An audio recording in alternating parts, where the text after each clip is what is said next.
Welcome to TDS studios. வாங்க போல சூலூருக்கு. ஏன் போனோம்? வாங்க, ஏற்கனவே போன கோயில் தான் விஜய் விநாயகர் கோயில். உங்களுக்கு தெரியாதா என்ன? அங்கே இன்றைக்கி காலையில் ஒரு அற்புதமான நிகழ்ச்சி நடந்தது. அதை தான் நீங்கள் இப்போ சூடாக பார்த்துட்ருக்கீங்க. மகாபாரதத்துக்கு ஒரு புதிய புத்தக வெளியீடு இன்றைக்கி நடந்தது. பல்லாண்டு காலமாக நடக்குது. இப்போவும் பாருங்கள், திரு நாகராசன் அவர்கள் எழுதிய மகாபாரதம் இன்றைக்கி காலையில் அற்புதமாக வெளியிட்டாங்க. அருமையான ஒரு நிகழ்ச்சியில் கலந்துக்கிட்ட திருப்தி நமக்கு இருக்குது. அதை உங்களுக்கும் நான் கொடுக்கணும். வாங்க போகலாம். அங்கே பாருங்கள், நிகழ்ச்சி தொடங்க ஆரம்பிச்சிருச்சு. களை கட்டிகிட்டு இருக்கு. இதுதான் அந்த புத்தகம். அந்த கோவிலினுடைய ஒரு அமைப்பையும் பாருங்கள்.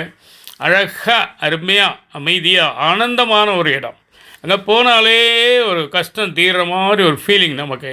இங்கே பாருங்கள், இந்த விநாயகர் என்ன ஜாலியாக ஆடிட்டு இருக்கார் பாருங்கள். இந்த ஒரு உற்சாகம் நமக்கு தொத்திக்குங்க.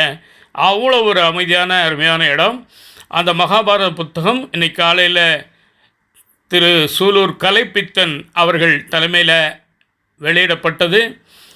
பலர் வந்திருந்தாங்க. இதோ இறை வணக்கம் மாஸ்டர் விசாகனின் குரலில். வணக்கம். ஞான விநாயகனே, ஞான விநாயகனே சரணம், ஞான விநாயகனே சரணம், ஞான விநாயகனே சரணம். நல்லவனே மற்றெல்லாம் வல்லவனே வருக ஸ்ரீ ஞான விநாயகனே சரணம். வானமலாவியவோ விசித்திர கொண்டே, வானமலாவியவோ விசித்திர கொண்டே, மன்னவனே மெய் பரமானந்தம் கொண்டே. எப்படிங்க தம்பி, பாட்டு சூப்பராக இல்லை? இதை கேட்டு தான் அந்த முன்னாடி உள்ள விநாயகர் இன்னும் கொஞ்சம் வேகமாக ஆடிட்டுப்பார்னு நினைக்கிறேன். அதுக்குள்ளே பாருங்கள், இறைவனுடைய திருவடியில் ஒரு ஜோதி, ஒரு விளக்கு, அது ஜோதியாக மாறிடுச்சு. அதை பற்றி அண்ணன் கலைப்பித்தன் சொல்லுவாங்க. இயற்கையின் இறைவனுடைய அழைப்பின் பேரில் அவர் தேவர் உலகம் சென்று விட்டார். அவருக்காக இந்த தமிழ் சங்கத்தின் சார்பாக ஒரு இரங்கல் எல்லோரும் நெஞ்சிலும் உண்ணி, நல்ல மகனாக, நல்ல கணவனாக, நல்ல மகனாக, நல்ல கணவனாக, நல்லதோர் தந்தையாக, நல்லதோர் தந்தையாக கார்த்திகேயன் அல்லாமல் நல்லதோர் நண்பனாக, நல்லதோர் நண்பனாக வாழ்ந்த பொறியாளா, எல்லோரும் நெஞ்சிலும் நீ, எல்லோரும் நெஞ்சிலும் நீ. அந்த வெண்பா சித்தரின் அந்த இரங்கற்பா அவர்களிடம் கொடுக்கப்பட்டது. அன்னாரின் ஆன்மா சார்ந்து இடையட்டும். தொடர்ந்து நிகழ்ச்சிக்கு நாம் போவோம் வாருங்கள். அருமையான முறையிலே அந்த நிகழ்ச்சி தொடர்ந்து நடைபெற்று கொண்டிருக்கிறது. அனைவருக்கும் மரியாதை செய்யும் வகையிலேயே பொன்னாடை போர்த்தி மகிழ்ந்தார்கள். அந்த நிகழ்ச்சிக்கு வந்திருந்த அனைவருமே மிகுந்த ஈடுபாட்டுடனும் பிடிப்புடனும் வந்தவர்கள். ஏனோ தானோ என்று வந்தவர்கள் யாருமே அங்கு இல்லை. பாருங்களேன் நீங்களே. திரு சவுந்தரராஜன் ஐயா அவர்கள் பெறுகிறார் நூலை. திரு தலைவர் திரு சவுந்தரராஜன் ஐயா அவர்கள். மகாபாரதம் என்பது ஊர் உலகத்துக்கே தெரிந்த கதை. ஆனால் எல்லாராலும் எழுத முடியுமா? 150 பக்கங்களுக்கு மேல் அதை எழுதுவது என்றால் எவ்வளவு சிரமப்பட்டிருக்க வேண்டும்.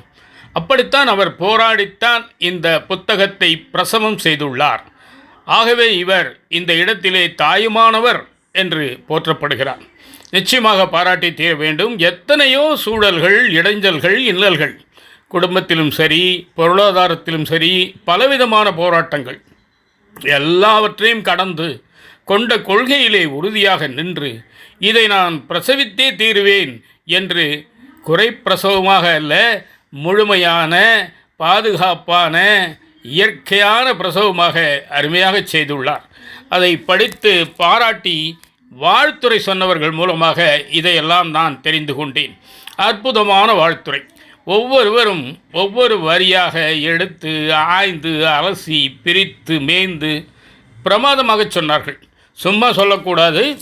ஏதோ வந்தோம், மைக்கை எடுத்தோம், பேசினோம் என்று இல்லாமல் உள்ளன்புடன் அந்த மகாபாரதத்தில் இவர் கையாண்ட விதத்தை எடுத்து அருமையாக இயம்பினர். இந்த புத்தகத்திலே இன்னொரு விசேஷம் பாருங்கள், விலை போடவே இல்லை. இந்த புத்தகத்தின் விலை என்ன என்று யாருக்குமே தெரியாது. நான் அவரிடம் கேட்டே விட்டேன். நான் எடுத்தவுடன் விலையை பார்த்தேன், எவ்வளவு என்று தெரிந்து கொள்வதற்காக. ஆனால் விலையே அங்கு இல்லை என்று கேட்டதற்கு அழகான அருமையான ஒரு பதிலை சொன்னார்கள். இது விலை மதிப்பற்றது.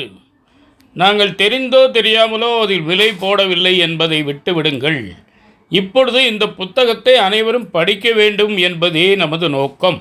ஆகவே இவ்வளவு கொடுத்தால்தான் இந்த புத்தகம் என்று இல்லாமல் இதை அவர் அனைவருக்கும் கொடுக்கும் பொழுது அவர்களாக பிரியப்பட்டு ஒரு குறிப்பிட்ட தொகை 50, 100, 200, 500 அதுக்கு தான் மதிப்பே கிடையாது.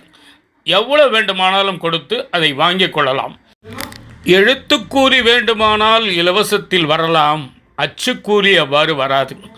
இன்று ஒரு புத்தகத்தை வெளியிடுவது என்பது நான் முன்பே சொன்னது போல பிரசவம் அதைவிட சிக்கலானது. பிரசவம் கூட இன்று சுலபமாக நடந்து விடலாம். ஆனால் புத்தகம் வெளிவருவது என்பது சாதாரண காரியம் அல்ல. ஆகவே இலவசம் என்ற வார்த்தையே நமக்கு வேண்டாம். அதனுடைய வலி எவ்வளவு என்பது நமக்கு தெரியாது. ஏதோ நம்மால் முடிந்ததை கொடுத்து வாங்குவதுதான் நூலாசிரியருக்கு நாம் செய்யும் பெரும் மரியாதை. காலில் அவர் விழுந்து ஆசீர்வாதம் பெற்றார். அந்த வகையில் அண்ணன் சூலூர் கலைப்பித்தன் நம் சூலூருக்கு பெருமை சேர்த்திருக்கின்றார். அதே மாதிரி சின்னசாத்தன் என்று அழைக்கப்படுகின்ற சுகுமார் அவர்கள், நீங்கள் பார்ப்பதற்கு அவர் எளிமையாக தோன்றும், ஆனால் அவர் எளிமையானவர் அல்ல. அண்ணன் சூலூர் கலைப்பித்தன் எந்த அளவிற்கு திறமை படைத்தவரோ. கிட்டத்தட்ட நிகழ்ச்சியின் நிறைவு பகுதிக்கு வந்துவிட்டோம். நிச்சயமாக இந்த விஷயம் உங்களுக்கு பிடித்திருக்கும் என்று நான் மனப்பூர்வமாக நம்புகிறேன். ஆகவே இதை பார்த்த பிறகு அந்த நூலை வாங்கி படிக்க முயற்சி செய்யுங்கள். தெரிந்த கதை என்று ஒதுக்கி விடாதீர்கள். ஒவ்வொரு புதிய புத்தகத்திலும் ஒவ்வொரு முறை படிக்கும் போதும் புதிய கோணங்கள் கிடைக்கலாம். இதுகாரம் உடன் வந்த அனைவருக்கும் நன்றிங்க, வணக்கங்க. மீண்டும் சந்திப்போம். உங்கள் அன்பன் டி. சண்முகசுந்தரம், போத்தனூர், கோயம்புத்தூர்.